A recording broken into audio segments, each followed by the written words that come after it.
I thought in this first Sunday of the year, I might talk a little bit about the other side. I mean, just getting there. I know some of you are ready to shout and thank God over 2022. Man, a great year. You feel thrust into 2023. For others, 2022 may have been a year that you'd rather just forget about.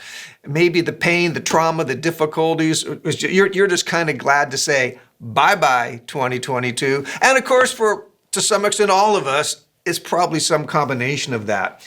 But I wanted to read Mark chapter 4, verses 35, all the way to chapter 5 of Mark, just the first verse. It says here that day when evening came, he, referring to Jesus, said to his disciples, "Let us go over to the other side." Remember that. Let us go over to the other side. Leaving the crowd behind, King James there says multitudes, leaving the crowd behind, they took him along, namely Jesus. It's a good idea for 2023. If I were you, I'd take him along. Just as he was, he had taught, by the way, in the boat. The crowds were so big that in all of chapter 4, he'd been teaching the crowds, and he had to go out into a boat and then face the people who were on the, obviously on the shore there as he taught. So just as he was, he stayed in the boat, and they start to the other side. There was also other boats with him. A furious squall came up. Storm came, and the waves broke over the boat so that it was nearly swamped.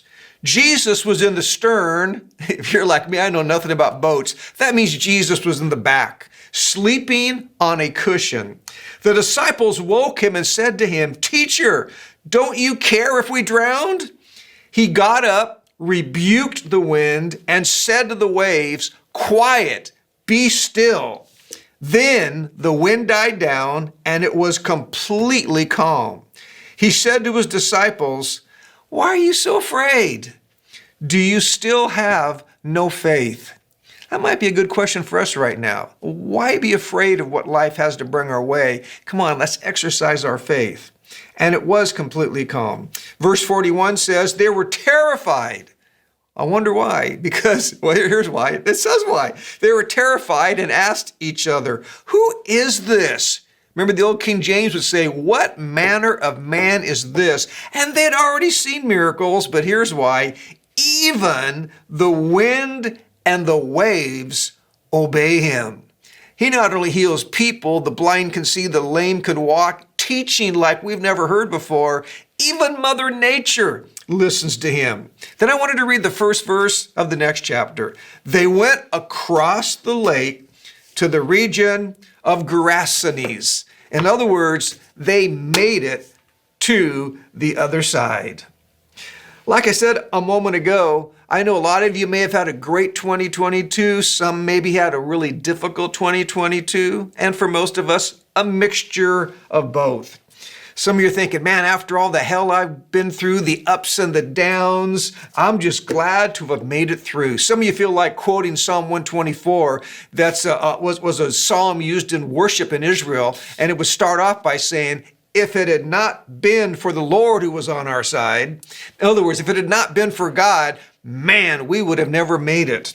But I'm thankful that God's with us, and he is right now. The rough reality is that life can be very, very difficult. In fact, do you ever get so stressed that you don't even like it when people ask you, "How are you doing?"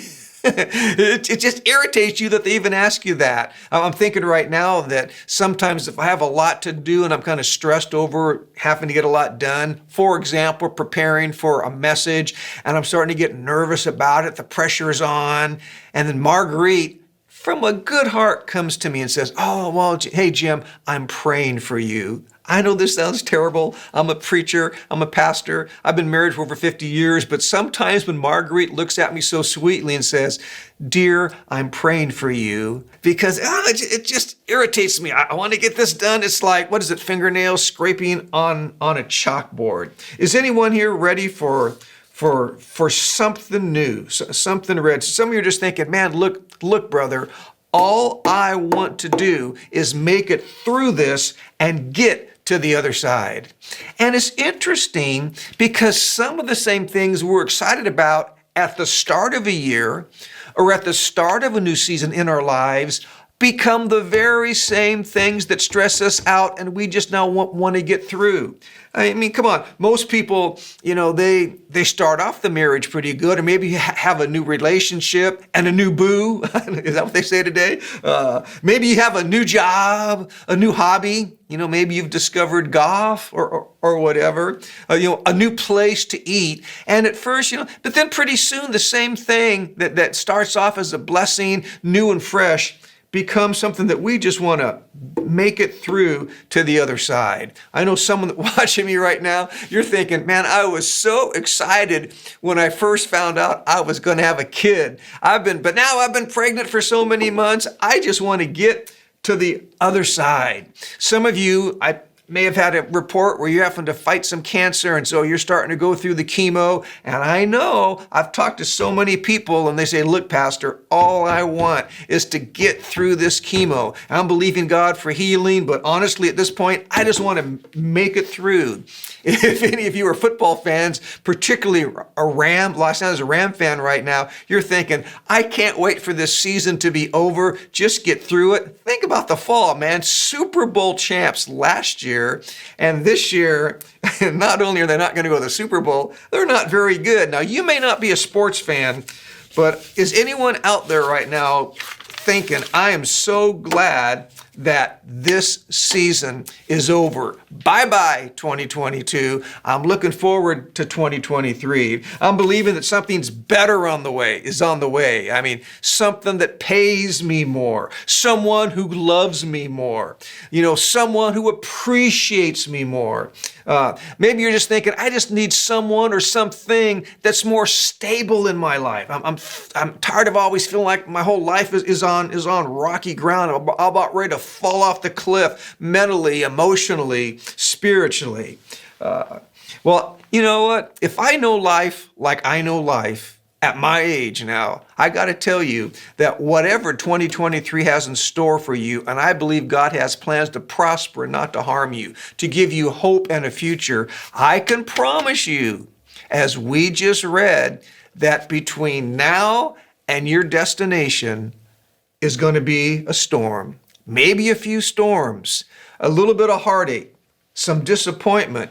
So I thought from this passage, it might be good to kind of look at some of the sanctified survival strategies that we can gain from this passage. Now, again, the context of this incident is that Jesus has been extremely busy in his flesh. I'm sure he is absolutely exhausted. Just immediately preceding this, he's been in constant conflict with all the authorities. It's just going on and on. He has the challenges of the multitudes. You say, well, what's wrong with that? He's attracting big crowds. Do you know what I'm talking about? Crowds can also just drain energy out of you. And very often the crowds and the multitudes, they just want you for what you can do for them. They want you to multiply the loaves and fish and heal them and make them feel good. They don't always really need what you're there trying to offer them. It's sometimes, I like to say it like this. Sometimes it's just the grind that gets them. It's not always the big thing that hits us. Sometimes it is. But I found in my life very often, I don't like it when big things hit me. The death of a loved one, something huge like that. Maybe I've lost my job or my spouse has left me. Those things are huge. I found at least in stuff like that I've had to go through, they're very painful, but I tend to handle them pretty well. You know what can really get to me? Just the day-to-day, unrelenting grind. I remember one time seeing a psychologist speak, and this gal got up there, and to kind of encourage the people, she held up just a little glass of water. And she said, hey, do you think this thing's very heavy? People, no, not that heavy. Well, how much do you think it weighs? And the crowd guessed she had a glass. So they were thinking maybe she's going to give us one of these half glass full, half glass empty things, but she didn't. They said, well, I don't know, maybe it weighs 4 ounces, 8 ounces. The bottle I'm holding right now, it says this thing weighs 20 ounces. But what she did, she said, the weight of this, the absolute weight doesn't really matter. What matters is how long do I hold on to this? If I just hold this thing for a minute, no problem. If I start trying to hold this thing for an hour, it gets a little bit heavier. If I go longer than that, my arm can start, especially if I'm trying to hold it up. In fact, even if I'm just taking a walk with the bottle of water, it can start to get heavy.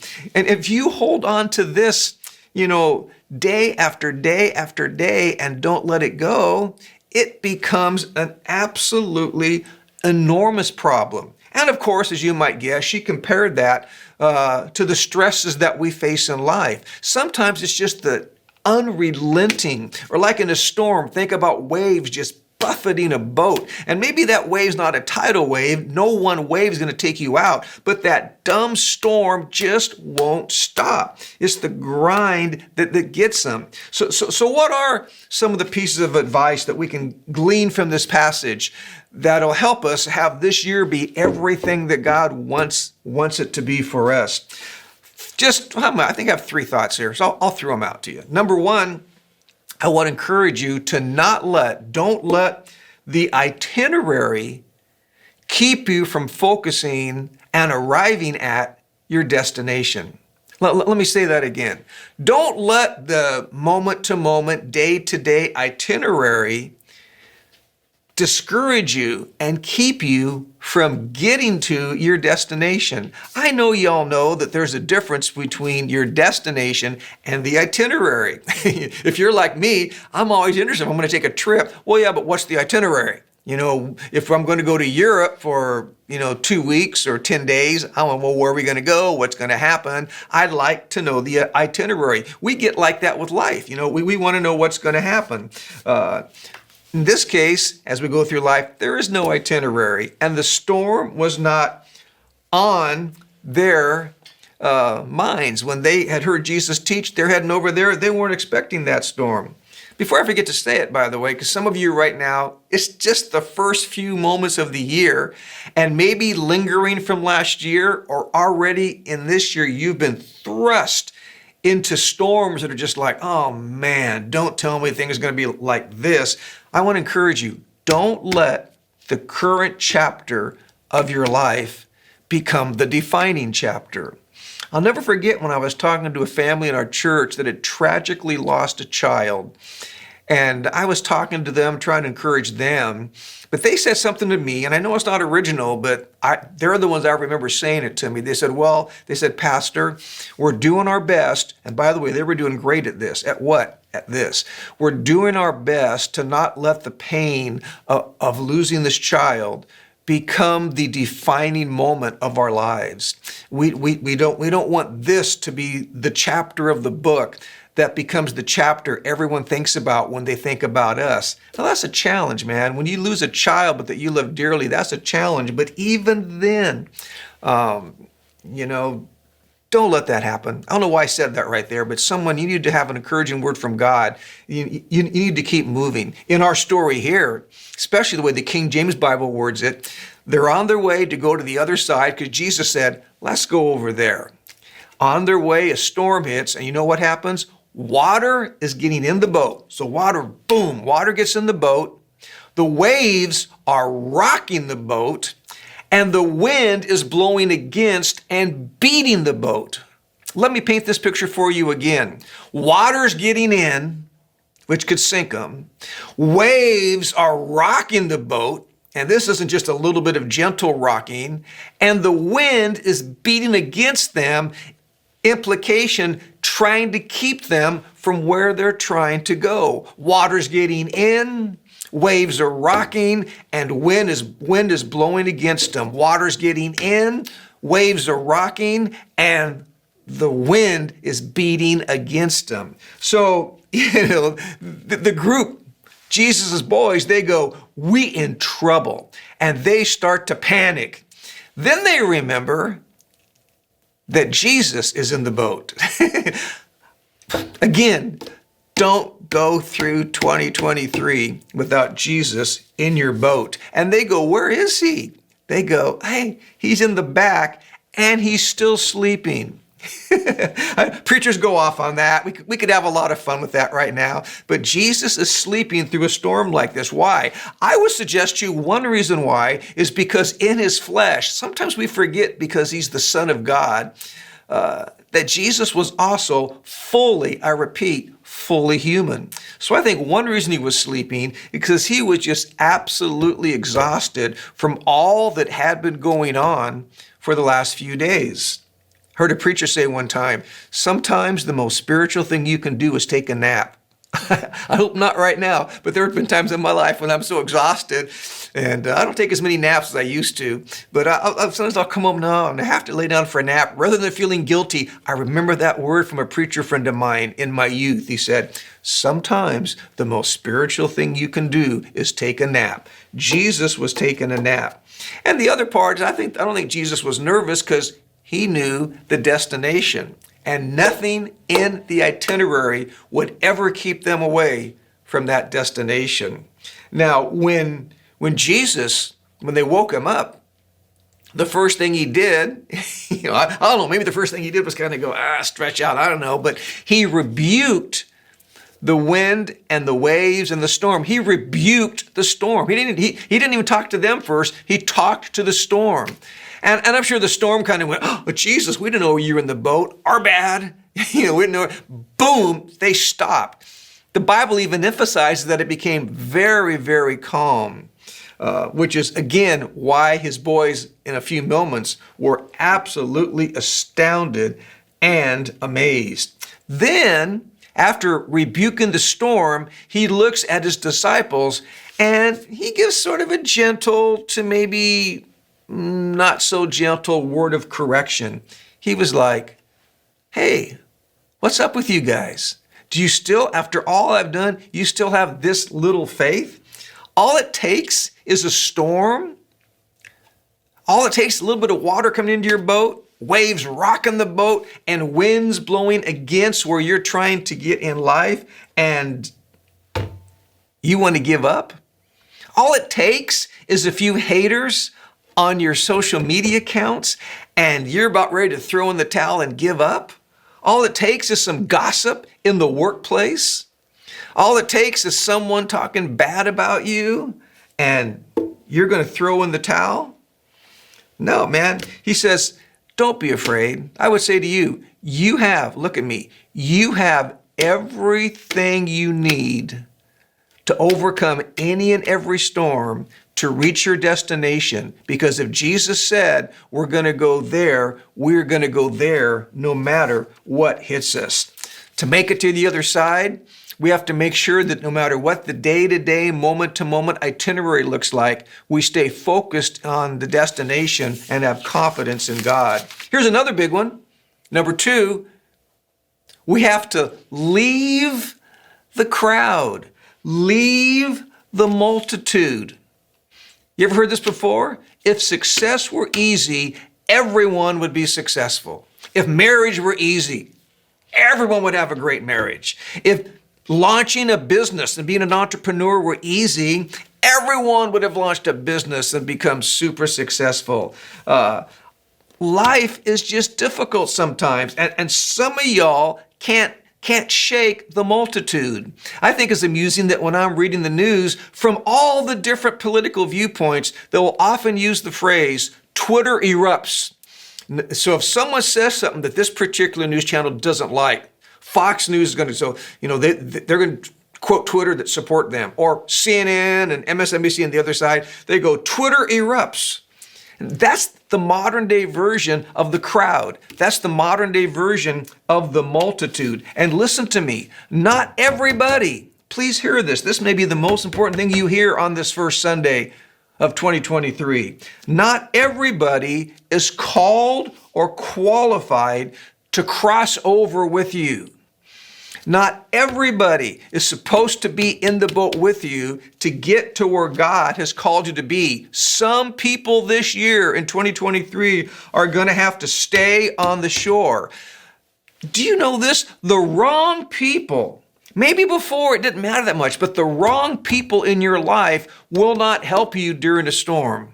In fact, sometimes having the wrong people in the boat with you can actually hinder you as you're trying to make it through a few of your storms. Man, I know your drug buddies and your drinking buddies are fun. You can laugh, have a good time, enjoy yourself. But sometimes these same buddies cannot help you when you hit a storm and all of a sudden you or someone you love or you yourself gets diagnosed with a disease that is potentially life-threatening, or you just have some personal challenges, mental health issues, physical, spiritual issues. Listen, we have to learn who to leave behind. So I'm looking at you right now on this first Sunday of 2023 and asking, who might you need to leave behind in 2023? Many can't even discern who the multitude is, because sometimes people who look like our friends are not really our friends. I spoke recently on this subject, and I said, you know what? We're not all as discerning as Jesus. There are Bible verses that say Jesus never completely entrusted himself to people because he knew what was inside them. So Jesus knew who to trust, who not to trust. He knew who to take with him on his journey, who to watch out for. We're not Jesus, but I'll tell you what God does often use to open up our eyes to people in our boat that should not be in our boat. Doesn't mean we're not going to be, acquaintances. Doesn't mean we have to be enemies. Doesn't mean we can't be cordial and nice. And on some level, even call them friends. But they should not be the kind of friends who are going to be close friends to journey through life with us. And sometimes God allows us to go through some hurt, some heartache. Sometimes we get upset and we can be heartbroken. I know someone right now, listen to me, you can even think of someone and go, man, this may be 2 years old, 20 years old, longer. You think at the time, that person could have been in a romantic relationship, breaking up with me, or in a friendship, backstabbing you. You can say, that hurt so much, it about took me down. But now I look back and go, that was the best thing that could have happened to me. The bad news is that you can't take everybody. I'll say that again. In 2023, the bad news is you can't take everybody if you're going to go to the other side. The good news is that you have to take somebody. Did you notice in our story that when Jesus took off in the boat, it says a few boats joined with them? Now think of this image right now. So it's not just Jesus in one boat, it's Jesus in a boat, and the Bible doesn't say a few other boats are going with them to get to the other side. You can't take everybody, but you need to take somebody. Everybody needs somebody sometimes. Now, the challenge, of course, becomes to know who you should take with you. And I'm kind of drawing right now. I know I'm a little bit, what word am I looking for here? Maybe I'm gaining some insight. I'm reading too much into the passage, but I will still want to use it as an example. These boats that went with Jesus, they were going to follow Jesus no matter what. When Jesus was done teaching, the multitude leaves. Let him go. There were a few boats that say, man, we're going to follow Jesus. We're going to follow Jesus. We're going to follow Jesus. All this to say, do you have any people in your boat or in nearby boats going with you who are trying to follow Jesus, trying to be like the Lord? You're not perfect. They're not perfect. You have issues and drama. They have issues and drama, but you're at least still trying to go the same direction. Don't always judge who needs to be in your boat just because they're tall, dark, and handsome, or just because they got the hips, lips, and fingertips.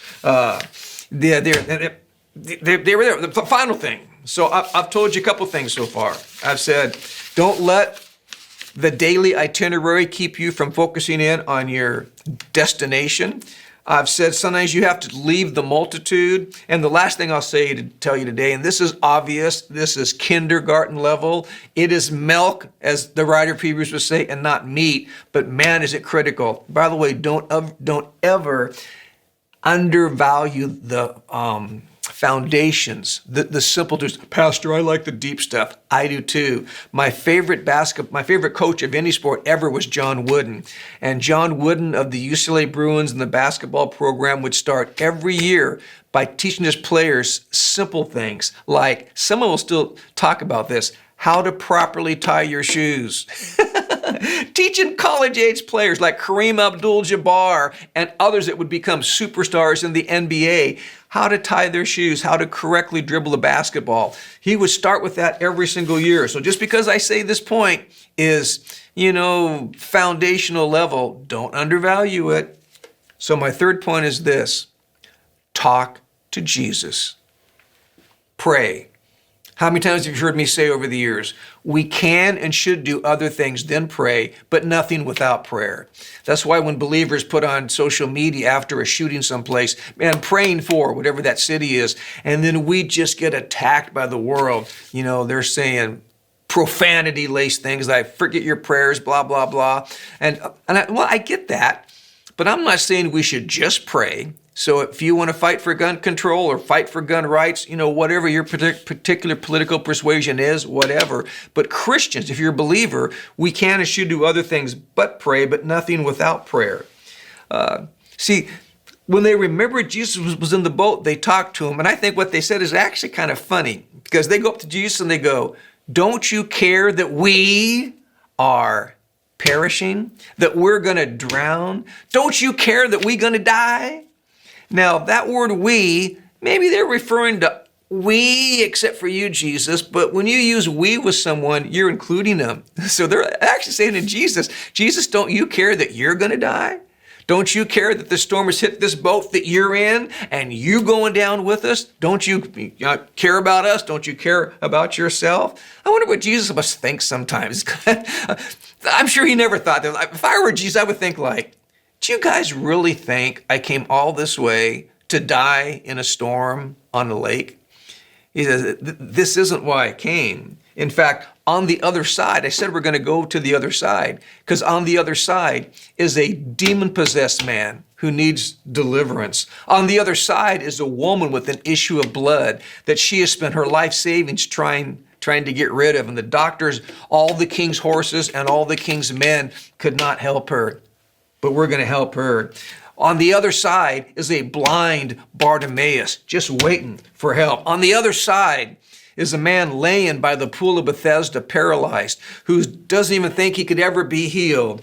In fact, the biggest one on the other side is an old rugged cross. I didn't come to die in a storm. I came to die on a cross for your sins. Jesus. You never can go wrong talking to Jesus. Make this year a year that you pray, maybe more than ever. And don't make prayer so spooky. Like, just talk to Jesus. Just be with Jesus. I've been married to my wife for over 50 years, and when I'm with her, we're not even always talking. I just love being with her. I've been with her long enough now where we can just enjoy each other's company without saying anything. And it's interesting that Jesus talked to the storm before he talked to his boys.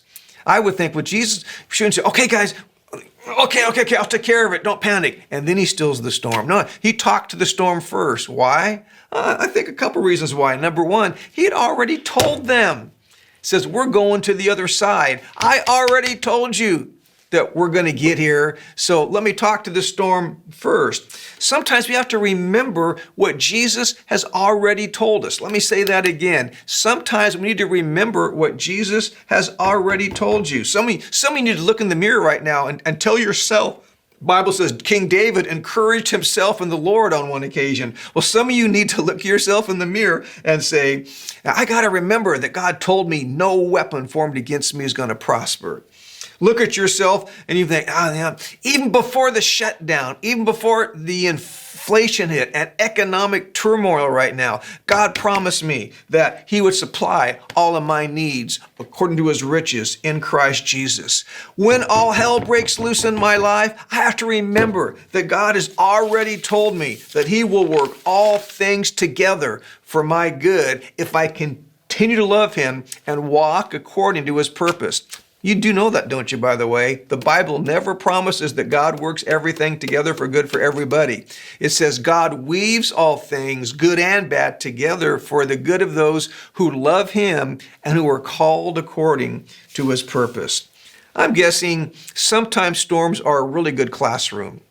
I think sometimes God thinks, rather than just telling them, I'm going to show them. They're going to see what I can do. The storm becomes our classroom. And in talking to Jesus, or in essence talking about prayer, before I'm done, can I point this out to you? There is a miraculous side effect when people pray. Jesus was just in one boat. They go and they talk to Jesus in just one boat. And Jesus gets up and calms the storm. Because of their talking to Jesus in one boat, all the other boats get blessed. Does anyone know what I'm talking about? That sometimes it's good to be in church. Oh, yes, it is. It is necessary to do life together. Why? Because sometimes, because God answered her prayer, I get blessed. Sometimes because my brother over there was praying to Jesus about something, I may be in a different boat. I didn't even think about praying, but I get blessed. Has God ever done something in your life that you didn't even pray for? After all, we serve a God who's able to do exceedingly abundantly above all that we can even ask or think. You know, there is a ripple effect to prayer. I'm convinced that a lot of my blessed life is not because I'm all that great, but I have a praying heritage in my grandparents and in my parents. And I think sometimes, even though they've been in heaven, in the case of my grandparents and even my dad, for a long time now, I think their prayers of decades ago are still having an impact on my life right now. Man, to close, as I said earlier, they did make it to the other side. And I think good things are coming your way in 2023. I wish I could promise you it'll all be easy. There will be a few storms, but you're going to make it through. Let me give you a final little quiz here before I leave. A couple quick questions. Question number one, won't God make a way for you? Anyone still believe that? Let's have testimony time. God can make a way where there is no way. Let me ask you another question. Won't He answer your prayers? Oh, I'm one preacher that still believes in 2023 that our God is a prayer answering God. Here's another question. Won't He move that mountain? I don't know what that obstacle is in your life, but don't ever give up in prayer. When Jesus taught on prayer, one of His teachings said that we ought always to pray and not lose heart. Won't He open up that door? Won't He shut a door? Because I'm going to go do this. Sometimes when I pray, I got to wrap this up. Sometimes when I pray, I go, God, I'm not really clear what your will is for me, but rather than sitting back and doing nothing, I think this would be good. And so, God, I want to give you moral permission through my prayers. I want to give you moral permissions to direct me as I go, kind of like riding a bicycle. It's easier to ride a bike moving than just trying to balance yourself standing still. So I'm not going to just sit back and I'm going to start to move. And God, if I try to go through this door and it's not right, would you please, even if it frustrates me, slam that door shut? And you know what? I can't tell you how often God has done that. Won't our God take care of us? He will. 2023 is going to be a good year for you, your family, and it's going to be an incredible year at faith.